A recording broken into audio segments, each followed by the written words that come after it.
अस्सलाम वालेकुम नाज़रीन, हकीम इदरीस राजपूत। जिस पौधे का हम आज आपको तारुफ़ कराएंगे उसका नाम फ़ाइटोलाका इसको कहते हैं या पोक वीड कहते हैं इसको। ये जो पौधा है, ये जो हम आपको इस वक्त दिखा रहे हैं, ये इसके फल हैं। इस वक्त नहीं आए हुए, लेकिन अभी ये छोटे छोटे बन गए हैं। इस पे काले रंग की बेरीज लग जाएंगी, फल इसका लगेगा। ये देखें फ़ाइटोलाका, ये इसके पत्ते हैं, ये देखें। और ये इसका फल अभी आ रहा है।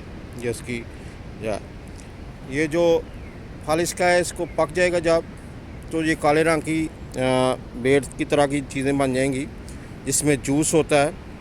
और ये जो जूस है, इसको कैंसर के लिए इस्तेमाल किया जाता है, या इसकी जड़ जो है उसका टेंचर बना के वो आर्थराइटिस के लिए, इन्फ्लेमेशन के लिए और दर्दों के लिए इस्तेमाल होता है। ये बवासीर के लिए भी, खूनी बवासीर के लिए भी अच्छा है। लेकिन इसके लिए ख़ास एहतियात ये है कि ये इसका जो फल है उसके अंदर जो बीज होते हैं वो जहरीले होते हैं, और जो इसका फल है उसका जो जूस होता है काले रंग का, वो कैंसर के लिए भी उसे इस्तेमाल किया जाता है बतौर टेंचर। जो उसका इस्तेमाल है वो सिर्फ 2 से लेके 5 कतरे टेंचर के हैं, जो जूस के, वो इस्तेमाल होते हैं। ये ज़रा ख़तरनाक चीज़ है, और इसके जो बीज होते हैं वो इंतहाई ख़तरनाक हैं, तो इसलिए उसको इस्तेमाल ना करें। टेंचर जो है उसको भी माहर के मशवरे से इस्तेमाल करें। बग़ैर माहर के मशवरे से इस्तेमाल करने के ख़तरनाक नताइज हो सकते हैं।